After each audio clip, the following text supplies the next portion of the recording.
Bonsoir à toutes et à tous. Merci d'avoir rejoint notre webinaire du coup organisé par les grandes écoles publiques qui hébergent une formation pour devenir ingénieur agro. Je remercie beaucoup les participants. Vous aurez parmi nos étudiants de nos écoles des anciens élèves aussi qui vous parleront de leurs expériences, des métiers qu'ils exercent, et vous aurez également des questions un peu plus précises avec des collègues de direction des études, ainsi que la représentation du service des concours Agroveto, service qui est du coup national et pour lequel vous avez dû déjà prendre quelques renseignements si vous vous êtes inscrit à ce webinaire. Donc voilà, c'est assez rare finalement en tant que grandes écoles publiques en particulier. Historiquement, on n'est pas forcément euh, voilà, porté sur la communication hein, par essence, puisque pour intégrer une école nationale, puisque c'est tous notre statut, il faut forcément passer des concours. Donc ça peut donner l'impression que nos processus, enfin, qu'il y a un côté un peu inaccessible, complexe, très sélectif. Donc, le message que je voulais vous passer aussi, c'est que derrière devenir ingénieur agro, vous associez pas forcément des métiers. En tout cas, il y a vraiment un champ des possibles très, très important derrière les métiers. Et pour ce qui est du concours pour les élèves but, puisque c'est ce dont nous allons parler ce soir, vous dire que c'est quelque chose qui est accessible à partir du moment où vous êtes motivé, que vous vous renseignez sur les dispositions, que vous vous projetez. Il ne faut pas voir ça comme un parcours du combattant ou quelque chose qui serait extrêmement compliqué ou réservé une catégorie de profil. Donc c'est bien pour cette raison que nous nous sommes associés et ça fait 3 ans maintenant que nous proposons ces webinaires. Mais en tant qu'élève, du coup, suivant un parcours dans les buts, c'est moins facile de vous atteindre hein, par rapport à des recrutements un peu historiques que nous pouvons faire au niveau des classes préparatoires BCPST, par exemple. Mais en tout cas, sachez que vous avez vraiment toute votre place dans nos écoles. On recherche aussi vraiment à avoir des origines hein, de profils, de lycéens, qui ont un parcours diversifié parce que ça fait partie vraiment de l'ADN de nos grandes écoles aussi, hein, de s'ouvrir de plus en plus hein, à des profils et par vos profils, vous apportez aussi beaucoup dans nos écoles. Voilà. Grandes écoles publiques, ça veut dire qu'on a aussi des tarifs qui restent accessibles. Vous aurez peut-être la question, c'est un tarif national qui est fixé tous les ans, qui est le même en cursus en formation initiale. Et évidemment, vous avez aussi la possibilité de pouvoir évoluer vers un cursus en alternance par apprentissage où là, vous êtes rémunéré. Et pour les élèves qui parmi vous satisfont aux critères boursiers, la scolarité est totalement gratuite si vous la faites en formation initiale. Voilà, donc je ne vais pas être plus longue. Hein. L'important, c'est de démarrer vraiment par des témoignages et en tout cas, vous souhaitez vraiment un très bel épanouissement dans ce que vous faites aujourd'hui et puis vous encourager vraiment les métiers sont formidables, recoupent des réalités, voilà, il y a une richesse, la possibilité aussi de travailler dans tous les territoires. C'est pas quelque chose qu'on retrouve dans beaucoup de disciplines ou de formations d'ingénieurs. C'est vraiment notre force être au cœur des sciences du vivant, des territoires. c'est qu'il y a vraiment des offres d'emploi partout, que vous ayez envie de vivre dans des grandes villes, dans des petites villes, à la campagne, aller à l'étranger. Enfin, il y a et partout, voilà, sur tous les territoires, il y a des offres d'emploi pour nos ingénieurs agro. Très belle soirée. Merci beaucoup, Laurence, pour tes mots d'introduction. Avant de passer la parole à nos étudiants alumni, juste rappeler quelques chiffres. Je vous repartage des éléments issus du NIAGRO, la Fédération des alumni des agros publics, écoles d'agro publiques. Donc, c'est des données 2021 de l'enquête nationale ingénieur et scientifique de France pour montrer la spécificité de l'ingénieur agro. Encore une fois, ingénieur agro, c'est pas un métier, c'est une formation.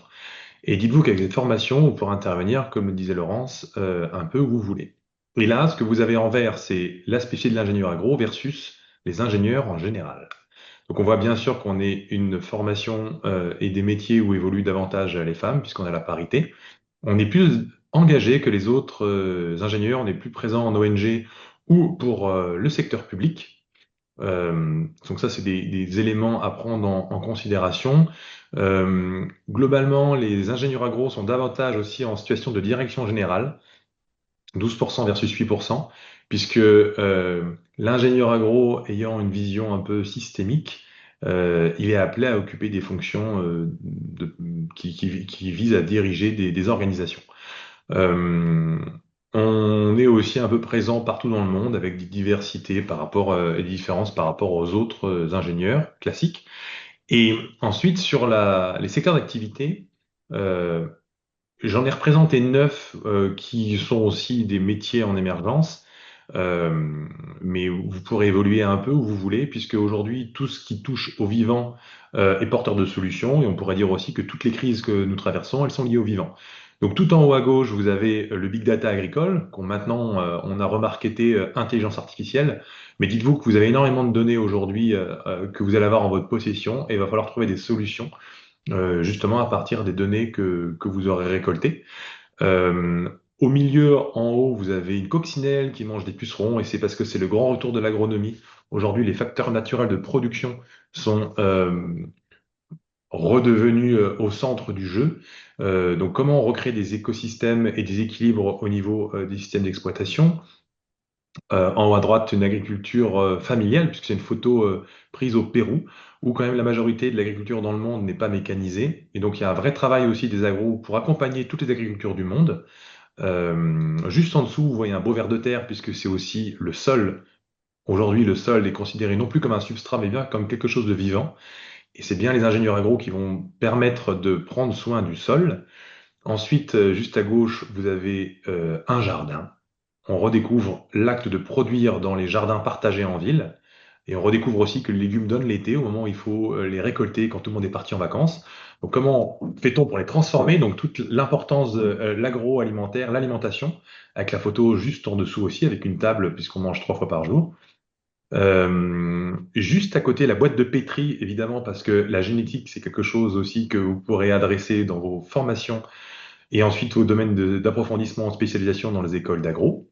On voit aussi une queue de baleine, puisque l'océan est peut-être aujourd'hui un espace qui mérite d'être encore plus connu, encore plus de recherche. Et aujourd'hui, les agros aussi ont un rôle à jouer sur l'océan. Et juste au-dessus, on voit des arbres, une moissonneuse-batteuse et quelqu'un dans un champ. Donc c'est petit, mais en gros, c'est de l'agroforesterie.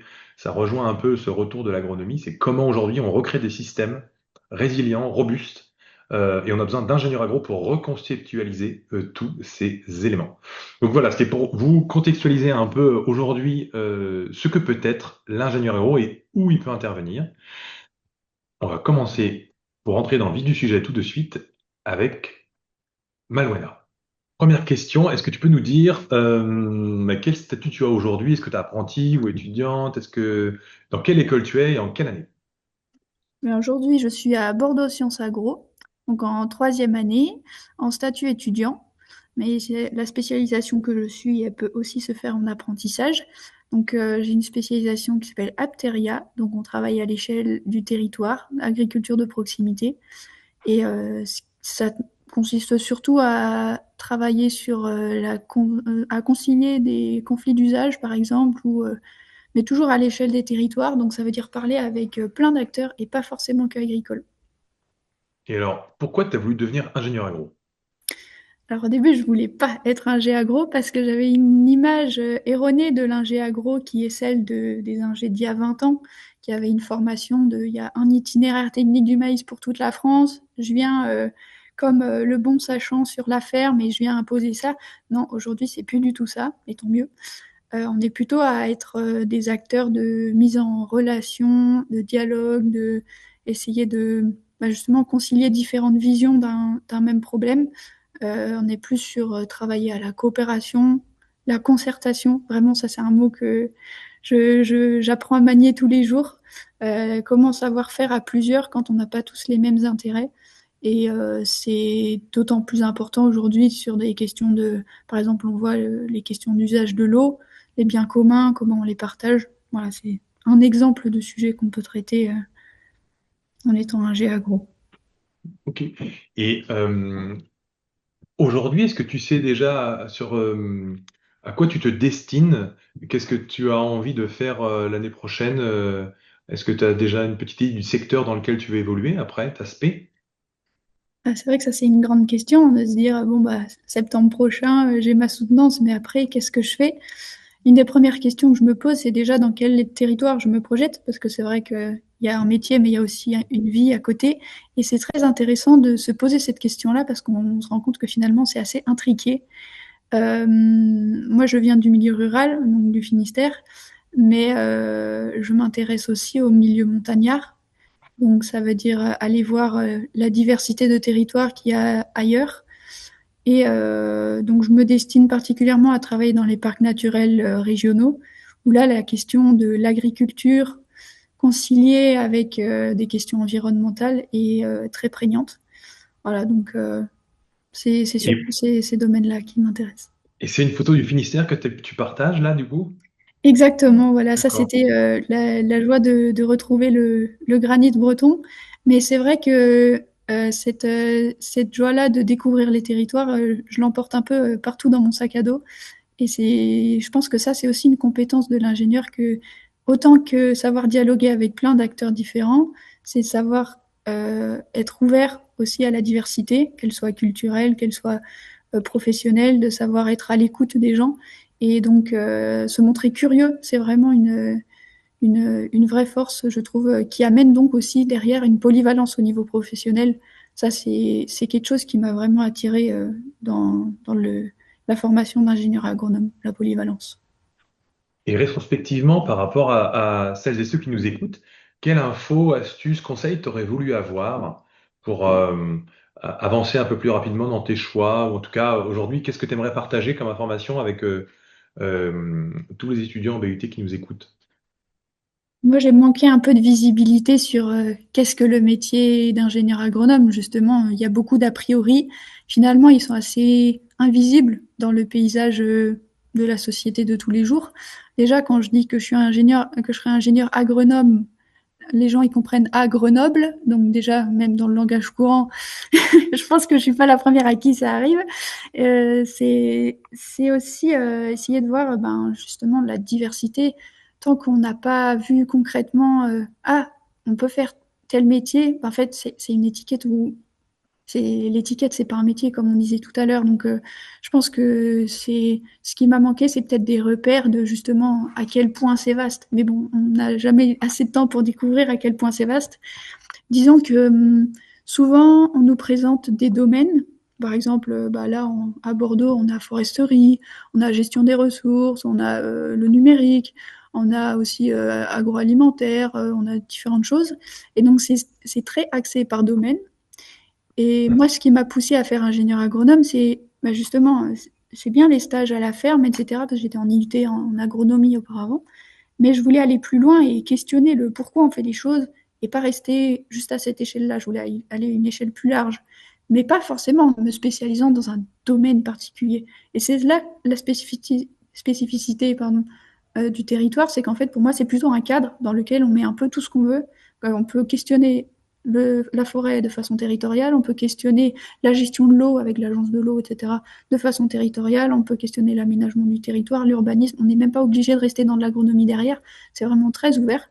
Et donc après, c'est en fonction des appétences de chacun, mais c'est vraiment pas du tout enfermé. Au contraire, ça amène à se poser des questions sur qu'est-ce qui nous fait vibrer au fond de nous et où on se dit, bah oui, je suis prête à travailler 40 ans là-dedans, je sais que je ferai pas deux fois le même métier, je pourrais pas m'ennuyer, quoi. Alors, deux questions. Est-ce que tu as eu des doutes concernant ton orientation? Au début, j'en avais, je me posais la question plus sur quel outil, enfin parce qu'il y a aussi une spécialisation sur le management et l'économie, et je me disais, ah, c'est vrai que sans financement, on peut pas faire grand-chose, c'est pas comme ça qu'on va transformer le monde, entre guillemets. Mais finalement, c'était pas axé tant que ça financement public, et je pense que ce qui m'a attiré moi dans ma spécialisation, c'était plutôt la dimension, ouais, c'est l'intérêt général en fait. Après, sur l'ingé agro en soi, non, je regrette pas du tout. C'est vrai que je considère que par rapport à mon parcours en IUT, en génie biologique, en agronomie auparavant, euh, l'école d'ingé, c'est pas là où on va acquérir de la technique. Par contre, c'est une boîte à outils. Et après, la boîte à outils, on la met au service de ce qu'on veut, quoi. Hmm. Donc, j'ai plus de doutes concernant mon orientation. Après, c'est en fonction des rencontres professionnelles aussi qu'on fait, qu'on se dit, ah, mais en fait, ce que fait cette personne, ça m'inspire complètement. Je vais me lancer là-dedans. Et puis après, peut-être on va vouloir se réorienter ailleurs, quoi. Ok. Après, je vois qu'il y a une question sur la façon dont j'ai intégré l'école. Alors, moi, c'était la dernière année du concours C2. Donc, c'était un peu particulier. C'était l'année où il y avait 150 places à l'oral, mais qu'il n'y avait que 57 convoqués et donc 50 retenus. Donc, c'était un peu bizarre comme ambiance. Mais voilà, donc j'ai fait que 2 années d'IUT, mais c'était l'année où on avait le droit d'en faire 3. Bon, c'était un peu particulier comme contexte. Et sinon, est-ce que le passage... J'ai mixé deux questions en fait. C'est le passage. Alors, Ah oui. quel BUT t'avais fait? Et après, c'est quoi l'écart entre ce qui se passe à l'IUT et ce qu'il y a dans l'école d'ingé? Par rapport notamment à ceux qui viennent des prépas, enfin, toi, comment tu as ressenti, comme il y a plein de voies d'accès qui arrivent dans une école d'ingé. Alors voilà, le BUT, et comment après tu as ressenti ta vie à la fois d'élève ingé et dans l'école. En tant qu'ingé, enfin, venant d'IUT, ce qui a été assez particulier, c'était que, enfin, comme j'avais fait de l'agronomie déjà avant, j'avais pas à rattraper la connaissance du monde agricole des prépas et j'avais pas à rattraper les connaissances scientifiques des BTS. Donc, en fait, la première année, bah, c'est là que j'ai fait pas mal d'engagements étudiants dans les assos, etc., que je me suis aussi adapté un petit peu au fait d'habiter en ville, parce que passer de Digne-les-Bains à Bordeaux, c'est quand même, finalement, ça a été ça la plus grande marche, pas forcément dans l'école, quoi, c'est plutôt le cadre de vie. Et sinon, ce qui est assez particulier, c'est qu'à partir de la deuxième année, on n'est plus du tout fonctionner sur des partiels, enfin, en tout cas, dans ma spécialisation, je crois que c'est un peu différent sur nos écoles, mais on est beaucoup plus sur des modes projets, où on va apprendre à travailler tous ensemble, on a une question, on mobilise différentes compétences, on va chercher nos réponses, et on n'est pas noté sur recracher des connaissances, quoi. C'est vraiment de la résolution de problèmes et de la mise en situation professionnelle complètement. Et il y a aussi des commanditaires extérieurs qui viennent nous demander, on appelle ça des projets pro, où là, bah, on sait que la question, elle n'est pas inventée par les profs, elle est directement pour des professionnels à qui ça sert derrière. Donc c'est vraiment chouette. Parfait. Mais merci beaucoup, Malwena. Je vais demander à Zélie de monter sur scène. Bonjour Zélie. Un peu de la même manière, est-ce Voilà. que tu peux te présenter de quel BUT tu viens et quelle école SP tu as fait? Alors moi j'ai fait donc un DUT génie biologique option agronomie à l'IUT de Lyon 1 et donc ça c'était entre 2019 et 2021 et après j'ai intégré l'Institut Agro Rennes-Angers donc sur le campus de Rennes et moi je me suis spécialisée en sciences et ingénierie du végétal donc c'est l'aspect de production végétale agroécologie au sens large. Et donc ça, c'était donc de 2021 à là, 2025. Et j'ai fait donc une année de césure dans mon parcours aussi. Alors justement, là, est-ce que tu peux nous parler un peu de l'année de césure? Parce que souvent, on ne se rend pas compte de ce que c'est, ce que ça permet. Mais comment ça se passe une année de césure? Alors, une année de césure, nous, dans notre école, il y a deux formules. Il y a la formule soit césure conventionnée par l'école, on va dire. Il me semble que c'est ça le terme. C'est l'école peut nous signer des conventions pour faire des stages. Euh, ou il y a la formule libre, où on peut faire ce qu'on veut, des choses qui n'ont aucun rapport avec l'agronomie. Il y en a qui ont travaillé, il y en a d'autres qui ont voyagé. Voilà, on peut faire un peu ce qu'on veut.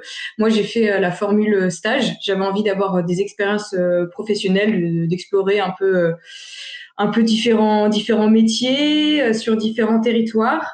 Et donc moi, j'ai fait deux stages et un petit peu de voyage entre les deux quand même. Et j'ai fait deux stages, un chez Agrobio 35, donc qui fait partie du réseau FNAB, et un stage à la Chambre d'agriculture du Nord-Pas-de-Calais, donc basé à Arras, dans le Pas-de-Calais.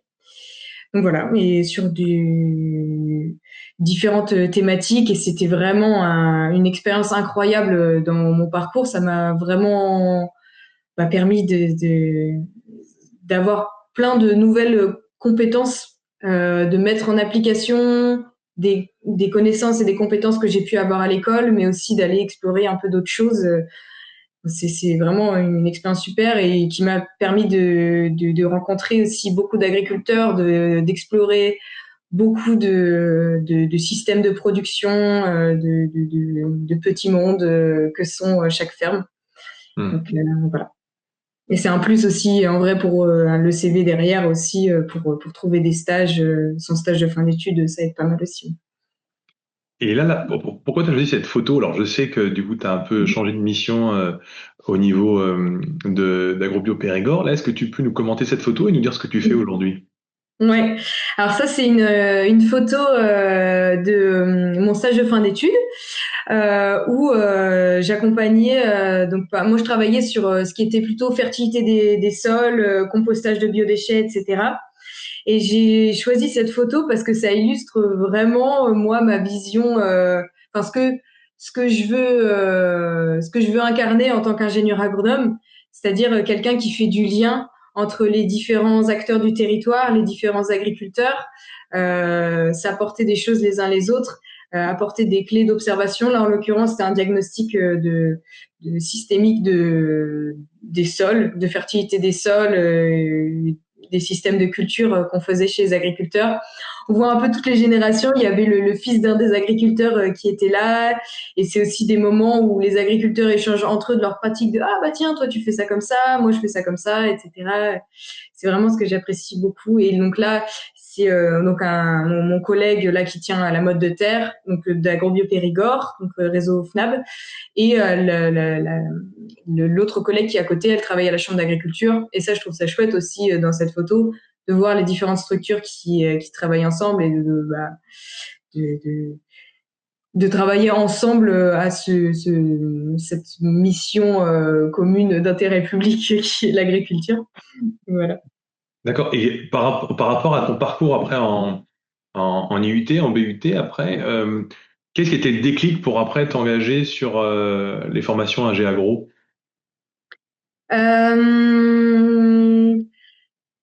Moi, c'est un peu arrivé à l'inverse. J'étais au début de mes études, j'étais partie sur de l'ingénierie généraliste, maths, physique, etc. Et après, ça manquait trop de vivant, d'environnement. C'était pas ma porte d'entrée en fait pour être actrice de la transition écologique. Et donc j'ai cherché bêtement en fait sur Parcoursup des choses en rapport avec la biologie, la nature, etc. Et je suis tombée sur ce terme d'agronomie. Et donc je suis allée chercher et ça me parlait bien ces différents domaines dans lesquels on pouvait travailler, les différentes missions, de lien entre les gens, de travailler avec différents corps de métier, etc. Et du coup, j'ai cherché comment y parvenir. Et j'ai trouvé donc la voie prépa qui me convenait pas et la voie DUT à l'époque, BUT maintenant, qui me parlait beaucoup plus pour cet aspect technique et très appliqué. Et donc c'est comme ça que j'en suis venue à la formation de DUT, qui a été vraiment super et très enrichissante. Ok. Et Rétrospectivement, de la même manière qu'avec Malwena, qu'est-ce que tu aimerais partager comme astuce, comme conseil ou comme info à tous ceux qui sont avec nous ce soir et qui te semblent importants à avoir en tête? Mhm. Sur le parcours, sur la construction de son parcours? Sur ce que, rétrospectivement, qu'est-ce que tu aurais voulu avoir comme astuce, coup de pouce pour t'orienter, répondre à des Ouais. questions, des doutes que tu as eus? Euh, D'oser changer si ça nous convient pas, d'aller s'imprégner de plein de manières de faire, différentes structures, de pas être sur des clivages de structures comme le réseau FNAB et les chambres d'agriculture. Moi, je trouve ça toujours dommage de de faire vraiment des frontières entre les deux. Ce serait d'aller saisir en fait toutes les opportunités qu'il y a pour aller sur les structures, différentes portes d'entrée, différentes visions, que ce soit du travail sur les fermes, très très important pour moi de quand on devient ingénieur agronome de garder cet aspect terrain, enfin ou de construire cet aspect terrain qu'on n'a pas en école d'ingénieur. L'ingénierie, comme le disait Malouena, c'est beaucoup d'outils, etc. Il faut pas oublier au service de qui est-ce qu'on travaille, avec qui est-ce on veut travailler. Donc ce serait ça. Merci Zélie. De la même manière, si vous avez des questions, n'hésitez pas à les poser maintenant dans l'onglet questions-réponses pour que je les pose à Zélie. Et en attendant la première qui arrive, j'espère. Moi, une question, Zélie, tu sais parler de transition. Ta mission a évolué aujourd'hui au sein de ta structure. Comment toi tu navigues puisque tu étais vraiment sur les sols au début, maintenant tu es plus sur l'aspect Mm. transverse. Euh, Ouais. comment tu gères ça Mm. au quotidien? Mm. C'est vraiment une construction ce poste et c'est pas forcément évident mais ça vient parce que je suis donc conseillère polyculture élevage. Et donc l'idée de ce poste, de ces missions, c'est de travailler en fait avec les différents collègues qui sont sur différents domaines. L'idée c'est pas de juste travailler avec la conseillère, enfin que les éleveurs aient comme interlocuteur pas seulement la conseillère qui est sur l'élevage. L'élevage, c'est pas que ça, c'est aussi l'aspect alimentation, production des grandes cultures, c'est aussi tout ce qui va être soins apportés au sol et tout ça, c'est une vision très systémique en fait. Et c'est en ça que mes missions évoluent. Évidemment, quand on est en stage, on est assez monotache. Et là, aujourd'hui, ça s'élargit et l'idée, c'est d'actionner plusieurs outils en fait. Hmm. Donc voilà. Hmm. Eh bien, une question du coup là sur l'année de césure. Alors, comment ça se passe au niveau de l'admissibilité? Peut-être préciser entre quelle année et quelle année tu es parti en césure? Moi, dans mon école, c'est entre la deuxième et la troisième année d'ingénieur. Donc entre la licence, oh non, entre le master 1 et le master 2. Voilà. Et ça, le césure, la question se pose quand on est en première année de master. C'est pas à l'admission en école d'ingé qu'il faut dire on veut faire césure. D'ailleurs, ça peut évoluer au Ok. cours des années. Eh bien, merci Zélie. Ah si, j'ai une autre question par rapport à la question du niveau qui est demandé en école d'ingé. Est-ce que toi, ton niveau en BUT a été élevé? Est-ce qu'il y a une marche aussi par rapport à l'école d'ingé? Je pourrais mettre une question Hmm. en relation avec ça. Ouais. Mon niveau en BUT, bah oui, hein, faut quand même avoir des bons résultats pour être admis en école. Après, il n'y a pas besoin d'être enfin, après, c'est pas moi qui gère ça, donc j'ai pas de visibilité évidemment sur le dossier qu'il faut avoir. Moi, j'avais un très bon dossier, j'avais des collègues qui avaient un dossier un petit peu moins bon et qui ont quand même intégré les écoles. Donc l'un n'empêche pas l'autre. Il y a cette première marche qui est le dossier et la deuxième marche qui est les euros. Et les euros, ça, je trouve ça, j'ai bien aimé cette partie du concours où on peut vraiment s'exprimer. C'est pas enfin, c'est pas sur les connaissances pures et dures comme on pourrait avoir dans le concours prépa, quoi. Et la marche en arrivant en école d'ingé, moi, je l'ai pas trouvé très difficile. Au contraire, tous ceux qui sortaient de prépa, donc 90% des gens ne savaient pas ce que c'était l'agronomie. Au final, Hmm. ils n'avaient pas de connaissances techniques.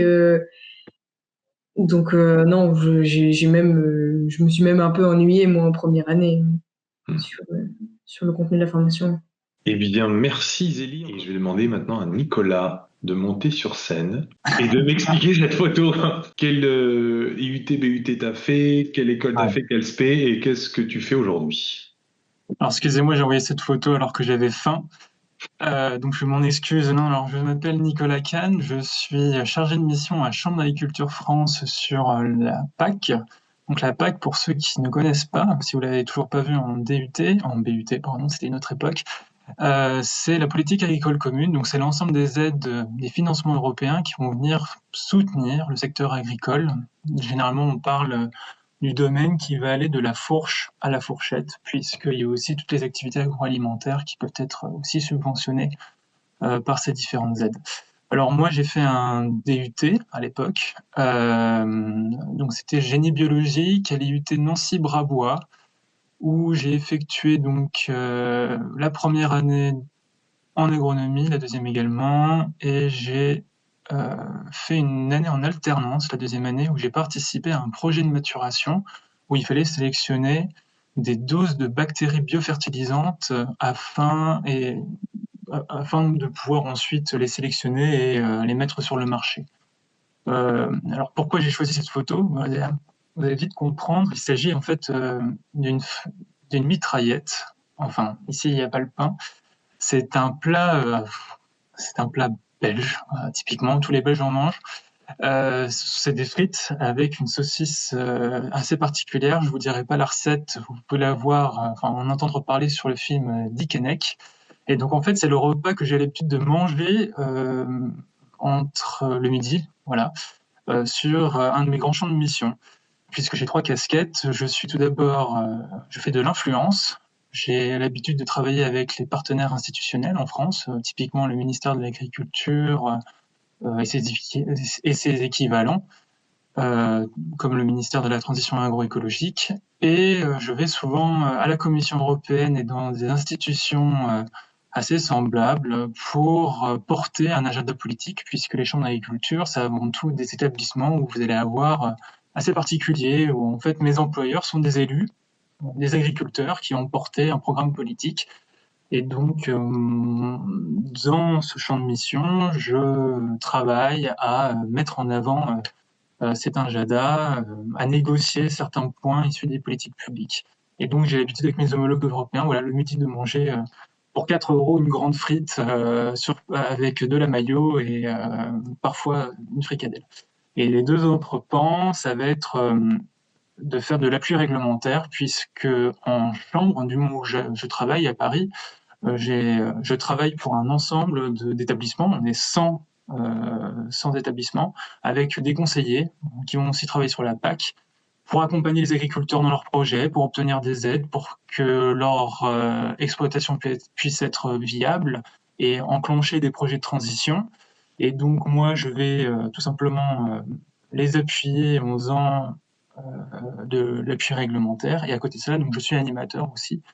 Euh, je, on travaille collectivement à se mettre des objectifs, à atteindre différentes finalités d'organisation, de performance, puisqu'on est à la fois un établissement public et privé, donc on cherche avant tout à être performant, à répondre à différents enjeux.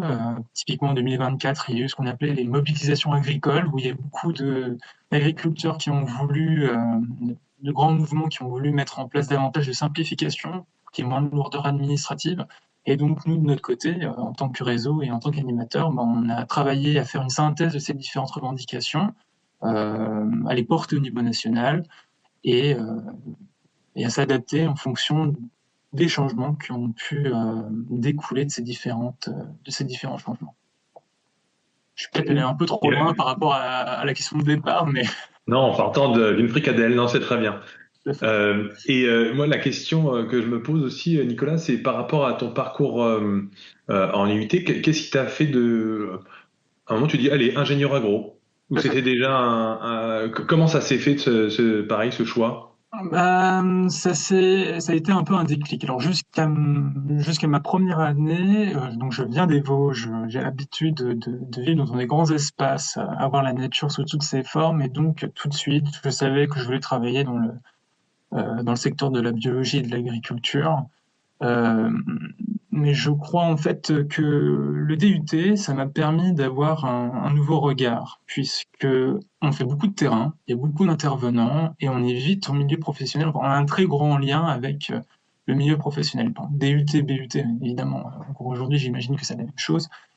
Euh, et quand j'étais en DUT, donc, c'était un contexte assez particulier puisqu'il y avait le Covid. Et pour la toute première fois, on a eu une sécheresse, il me semble, assez intense euh, de- dans différentes parties de la France. Et donc, j'ai été un peu bercé avec ces idées qu'il fallait être proactif, qu'il fallait peut-être mener des projets, réfléchir à l'après. Et en parallèle, en alternance, je travaillais au quotidien avec des techniciens et avec des ingénieurs. Et avec ce contexte particulier, je voulais changer de regard, changer tout simplement de point de vue. J'étais déjà assez autonome. Je travaillais déjà sur un projet où j'étais plus qu'un technicien, où j'étais déjà un ingénieur, presque ingénieur, où voilà, j'avais travaillé mon esprit critique, j'avais formulé des recommandations, j'avais pensé aux limites du projet. Et donc tout ce terreau, finalement, m'a fait prendre conscience que je voulais expérimenter, voilà, que je voulais tenter quelque chose d'autre. Et il s'avère que la formation d'ingénieur agronome n'est pas forcément tombée dessus, puisque, encore une fois, les enseignants-chercheurs et les professeurs étaient là pour nous aiguiller. Et j'ai tenté le concours C2 qui m'a permis ensuite d'intégrer une école, l'école de l'Agro-Toulouse. Oui, merci. Et alors, de la même manière, quel conseil t'aurais voulu avoir rétrospectivement et que tu pourrais donner là à celles et ceux qui nous écoutent? C'est avant tout être curieux.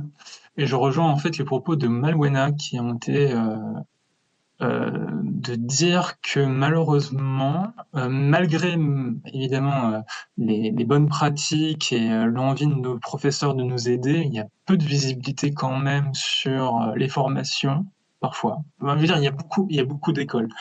Et chaque école a ses spécificités, etc. Mais peut-être que j'avais pas suffisamment de clés de lecture sur ce que ces différentes écoles pouvaient m'apporter. Voilà, j'aurais peut-être voulu avoir davantage d'informations sur les fameux cursus pour devenir fonctionnaire. Pourquoi pas? J'en avais pas connaissance à l'époque. Mais aussi, et pour encore une fois ce qui a été appuyé, ce qui a été dit auparavant, il est vrai qu'on voit très peu les ingénieurs agronomes dans la vie de tous les jours, puisqu'on touche à ce qu'on mange. On a tendance aujourd'hui, il y a 80% de la population qui vit dans les villes.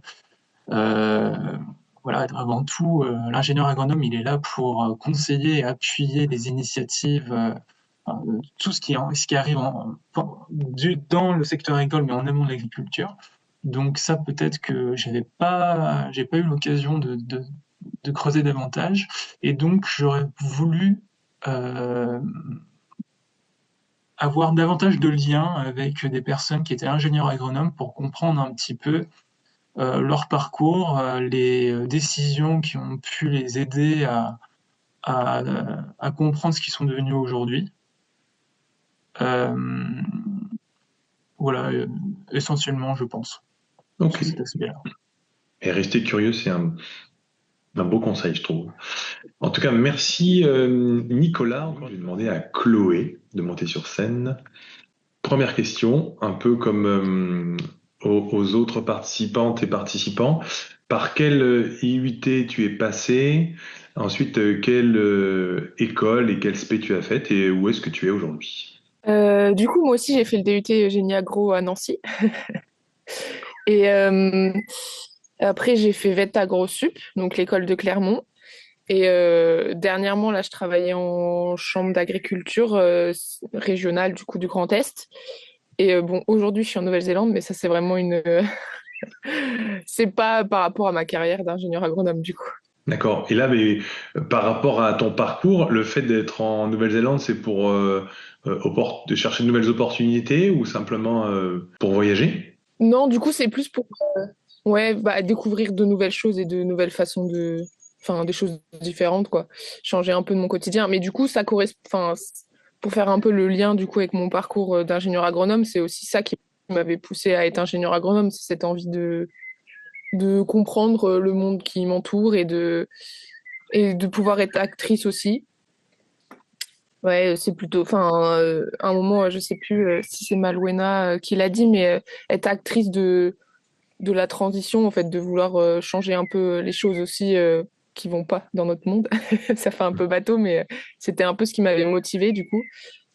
Et voilà. D'accord. Et après, qu'est-ce qui t'a marqué dans ta formation avec ta GrosSup pendant les années que tu as passées par rapport Ce qui m'a ouais, marqué, ouais, peut-être plutôt en comparaison aussi avec le DUT, du coup, c'était vraiment ce côté, ça ouvrait un peu aussi les perspectives, ce côté gestion de projet. Euh, C'est vrai que c'est pas du coup une formation ingénieur agronome qui va t'apporter plus de côté technique. En tout cas, moi, mon option, c'était l'option aménagement des territoires. Et du coup, voilà, c'est pas une question. Enfin, c'est une question de comprendre qui se trouve dans les territoires et quels sont les acteurs de la transition, où est-ce qu'on peut nous trouver notre place. Mais du coup, c'est pas plus de technique que ce qu'on a fait en DUT.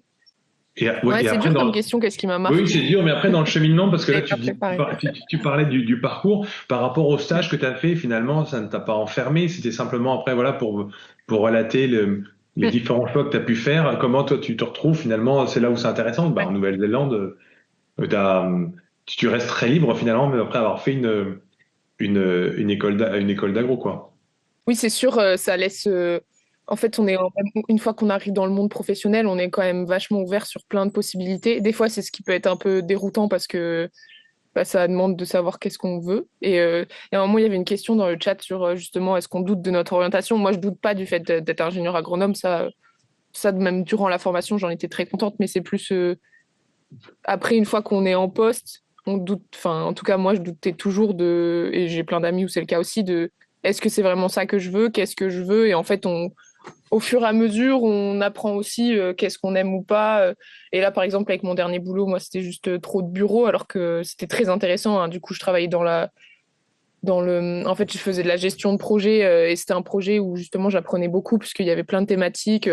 Il y avait l'air, la qualité de l'air, l'énergie, la qualité du sol, le changement climatique. Donc c'était super à voir, mais c'est vrai qu'on se pose toujours des questions sur est-ce que c'est vraiment ça que je veux? En fait, on doute toujours de notre orientation, mais c'est ce qui fait notre carrière aussi et c'est ce qui fait qu'on change, qu'on découvre de nouvelles choses. Et qu'on peut, oui, et qu'on peut naviguer, effectivement. C'est plus, on n'a plus une carrière, on a vraiment un parcours de toute façon professionnel qui s'ouvre à nous. Et de la même manière, Oui. rétrospectivement, toi, qu'est-ce que tu aimerais donner comme conseil un peu à celles et ceux qui nous écoutent? Et bah du coup, ce que j'aurais aimé qu'on me dise pendant que j'étais en DUT, c'est prépare ton concours. Parce que pour le coup, moi, je l'avais pas. En fait, les épreuves, je sais pas si ça a trop changé, mais c'était sur dossier. Et après, il y avait 3 euros, dont on présentait le projet qu'on avait fait durant l'année, motivation et anglais. Et en fait, je m'étais dit, bon, bah, motivation, je suis motivée. L'anglais, je sortais de mon Erasmus, donc j'étais en mode, c'est bon, tout ira bien. Et en fait, non, ça se prépare. Même motivation, voilà, ils vous posent des questions. Enfin, voilà, ils nous attendent sur certains sujets et pas juste est-ce que vous êtes motivé. Et ouais, c'est plutôt ça. Moi, le conseil que je donnerais, c'est prépare bien ton concours. Et parce qu'effectivement, aujourd'hui, il y a plein de manières de préparer son concours. Il peut y avoir des conseils à apprendre auprès d'alumni, hein. Là, c'est un peu ce qu'on fait là ce soir par rapport à celles et ceux qui nous écoutent, hein. Il y a Stéphane qui interviendra aussi du service des concours Agroveto qui pourra aussi témoigner. Mais c'est sûr, ça reste un concours, ça reste sélectif, donc effectivement, ça se prépare. Moi, une autre question euh, là aujourd'hui, tu es en Nouvelle-Zélande, pareil. Où est-ce que tu te vois là dans les prochains mois, encore à explorer un peu la Nouvelle-Zélande, comment tu cueilles le jour? Ouais, bah, en fait, je suis arrivée en septembre, donc là, j'ai un visa encore d'un an. Donc, dans les prochains mois, je me vois encore en Nouvelle-Zélande, c'est sûr. Après, je sais justement, en école d'ingé, j'avais eu l'occasion de faire un stage en brasserie. Et parce qu'on avait un stage en industrie agroalimentaire obligatoire, nous, en deuxième année avec AgroSup. Et j'avais vachement aimé. Et du coup, je pense que je vais essayer de rebosser un peu là-dedans. Ouais, c'est mon prochain objectif. Après, je veux continuer à voyager. Et, c'est plus. En fait, j'ai fait aussi un mois en ferme, là, juste avant. Et ça m'a aidé à savoir que j'aimais bosser dehors. Bon, je savais déjà que j'aimais pas bosser dans un bureau. Donc, voilà, les liens se font. Mais, et donc, je pense que après, quand je rentrerai en France, je chercherai plus quelque chose directement avec les agriculteurs. Parce que pour le coup, moi, je travaille avec les conseillers des chambres d'agriculture. Donc, j'étais un peu plus loin du terrain, quoi. Ok. Et alors, une question. À partir de quand, toi, tu penses qu'il faut bien commencer à préparer le concours, première, début, fin, deuxième, troisième année, tes conseils pour aller sur cette côté préparation, toi, qu'est-ce que tu préconises? Bah, c'est plus bien se renseigner sur à quoi ressemblent les épreuves et en fait qu'est-ce qui sont les attendus du jury aux oraux. Et je pense qu'en vrai, ça sert à rien de se préparer trop à l'avance, hein. C'est plus pour moi quelques mois avant, ça suffit largement, hein. Mais c'est juste que voilà, moi je l'avais pas fait du tout et j'y avais été au feeling et Ok. bah je l'avais pas bien réussi pour le coup. C'est ce qui a fait que je l'ai fini avec AgroSup, mais en fait j'en suis quand même très contente, donc Hmm. ça va. Ok. En tout cas, un grand merci, Chloé. Et pour terminer notre tour d'horizon des différents parcours, je vais demander à Sylvain, pareil, de monter sur scène. Bonjour à tous. Bonjour Sylvain, de la même manière, est-ce que tu peux, pareil, te présenter, quelle UT tu as fait, quelle école et quelle spé par la suite et aujourd'hui, dans quelle structure tu évolues? Alors, moi, pareil, j'ai fait un DUT génie biologique en 2019, donc c'était l'ancienne version du but. Et je me suis spécialisé en agronomie. Jusqu'à la fin de ma deuxième année, j'étais pas certain de vouloir faire agro. Je voulais être utile dans tous les cas. Moi, c'était vraiment le triptyque être utile, pouvoir enseigner et pouvoir aussi contribuer à la recherche, on va dire, à l'acquisition de nouvelles connaissances et à leur utilisation. Donc, ça pouvait être la médecine, ça pouvait être plein d'autres choses. Et, et il s'avérait que comme j'avais quand même un background très agro, parce que j'ai fait un bac STAV, j'ai ensuite fait cette IUT, j'avais déjà aussi le pied dans la ferme, en fait. Je me suis dit, ça serait dommage de renoncer à tout ça. Et j'y suis allé. Mais pareil, bon, j'y suis allé un peu à l'aveugle parce que je connaissais pas trop ces formations. Et donc après, j'étais à Bordeaux Sciences Agro et je me suis spécialisé en agroécologie. Donc ça fait maintenant 4 ans que je suis en activité. Rapidement, j'ai enchaîné des petits contrats. Donc j'ai fait un stage en modélisation à l'INRAE, enfin, une expérience professionnelle. Ensuite, j'ai fait un service civique dans une association à Mayotte sur les insectes pollinisateurs. Ensuite, j'ai travaillé à la ferme, j'ai travaillé ensuite en bureau d'études en sciences du sol, en environnement. Et actuellement, je travaille pour deux laboratoires d'analyse publique en analyse sur des analyses de terre. Ok, et bien justement, la photo que tu as choisie, est-ce que tu peux nous décrire un peu cette photo? Oui, ben en fait, là, j'étais en train de faire une formation à la pédologie. Donc, la pédologie, c'est un terme qu'on ne connaît pas très bien. Ça traite de la science du sol. Et là, on l'a appliqué dans un contexte de reliquat azoté. Donc, si ça vous parle pas, en fait, c'est des mesures d'azote qu'on fait dans les champs agricoles pour évoluer les pollutions environnementales et adapter les pratiques. Et en fait, il n'y a pas que l'analyse qui nous donne l'information, il y a aussi toutes les informations qu'on peut faire sur le terrain. Par exemple, est-ce que mon sol est sableux? Ça veut dire que l'azote va rapidement aller dans les nappes phréatiques et les cours d'eau. Ou est-ce qu'il est argileux? Est-ce qu'il est un peu étanche et que l'azote va rester longtemps? Voilà. Donc c'était vraiment une formation très pratique avec les préleveurs du laboratoire. Et par rapport aux questions tout à l'heure où on expliquait que dans les écoles d'ingénieurs, on remplit un peu des valises de connaissances, et là, il y a quand même aussi des compétences techniques. Toi, comment, par rapport à ton passage à bord de Source Agro, comment tu remets un peu de ça en perspective, à la fois le côté ingénieur, le côté technique?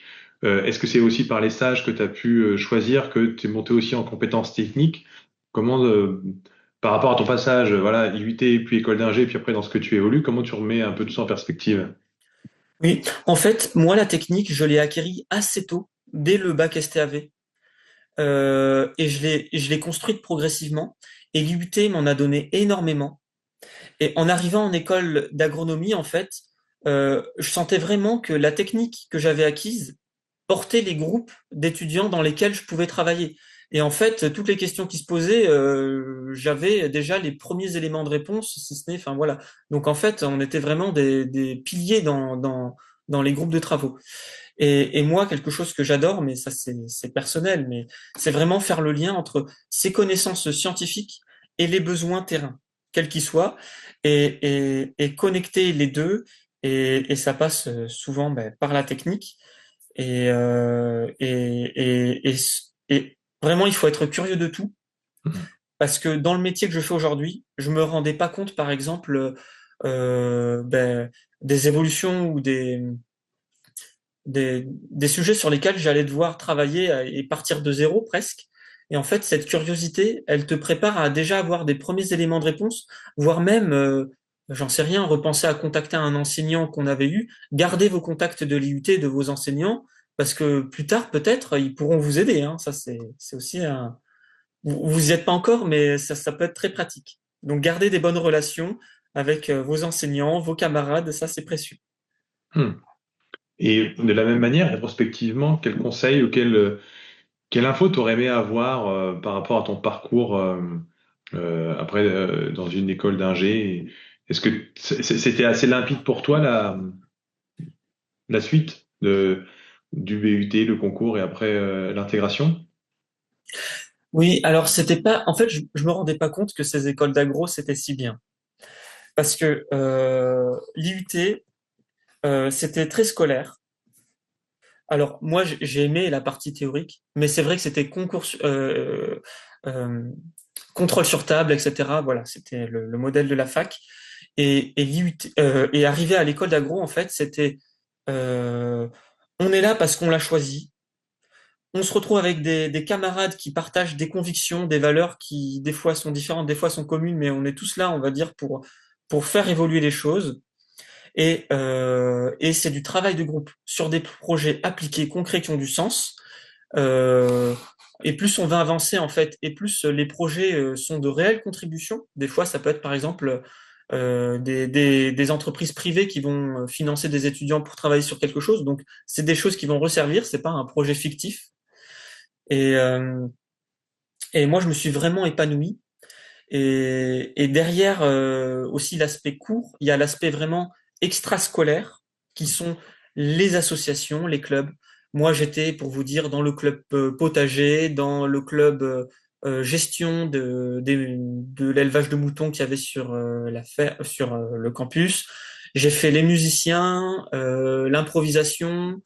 J'étais aux interagros, dans des événements sportifs. Donc tout ça, en fait, ça permet de rencontrer ses camarades et, et, et, et vraiment voilà, de, de se faire plein d'amis et de passer vraiment des beaux moments. Et c'était 3 années dont j'en garde vraiment des bons souvenirs et je savais que c'était 3 belles années que j'allais passer dans une école d'agro.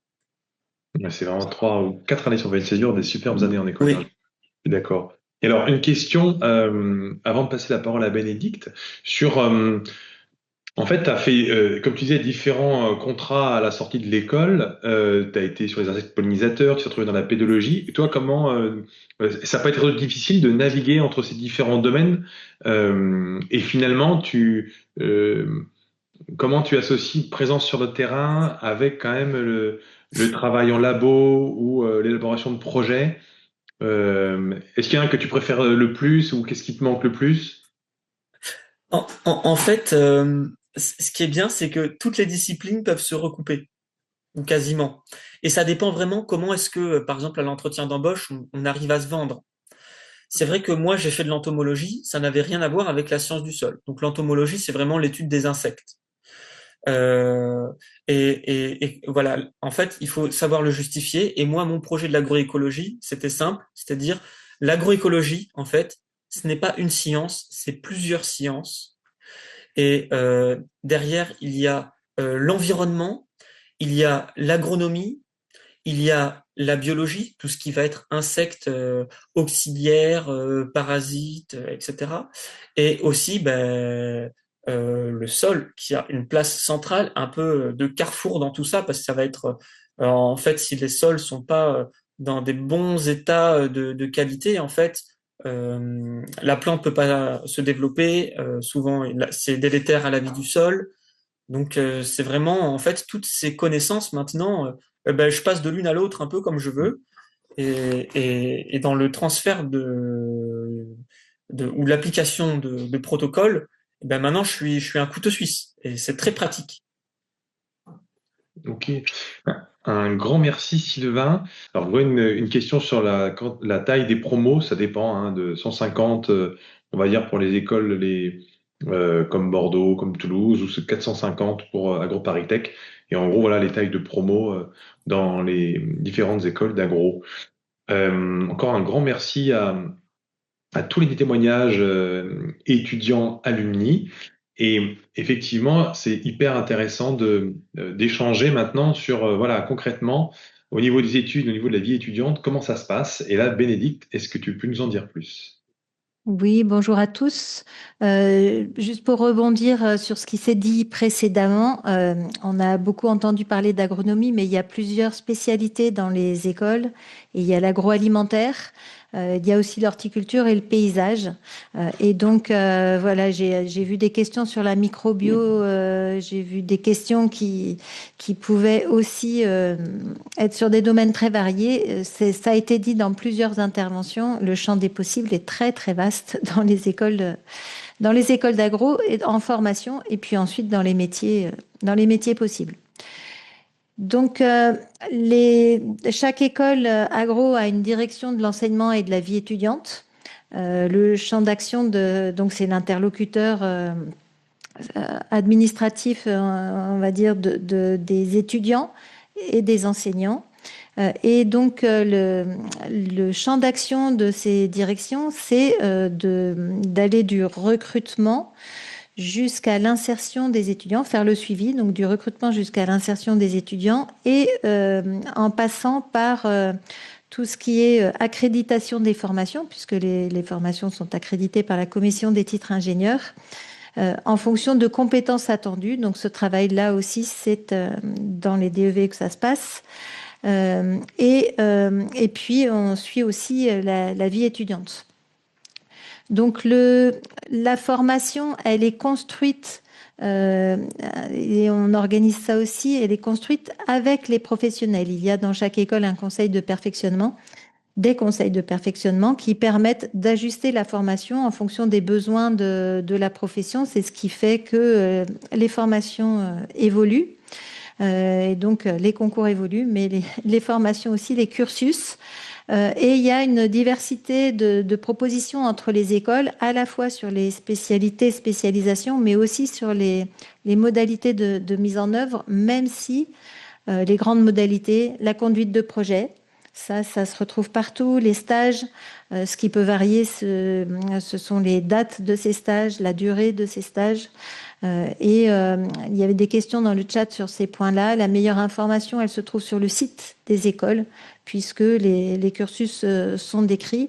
Il y a aussi pour chaque école, souvent sur les sites, des capsules vidéo de témoignages d'anciens étudiants, et notamment pour la question agroalimentaire, puisque ce soir, elle n'a pas été abordée. Pour tous ceux qui nous écoutent et qui sont intéressés, on en trouve, je suppose, donc là, Laurence de Flessel pourrait confirmer à Oniris, et puis on en trouve sur le site de Dijon.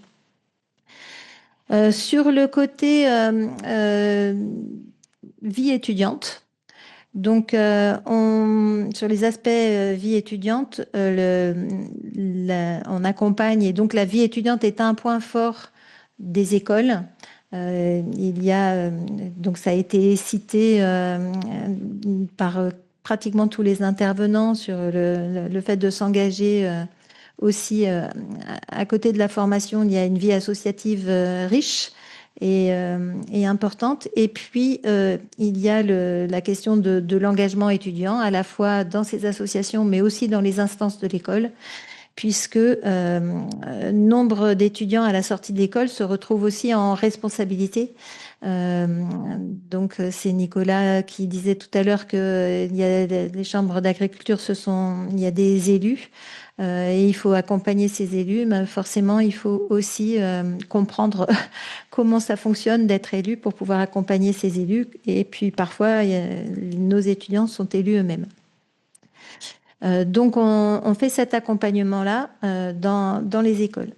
Ce qui est important à comprendre, c'est que il y a des formations qui sont proposées avec des spécialités, des spécialisations dans les spécialités. Donc, il y a une diversité très importante.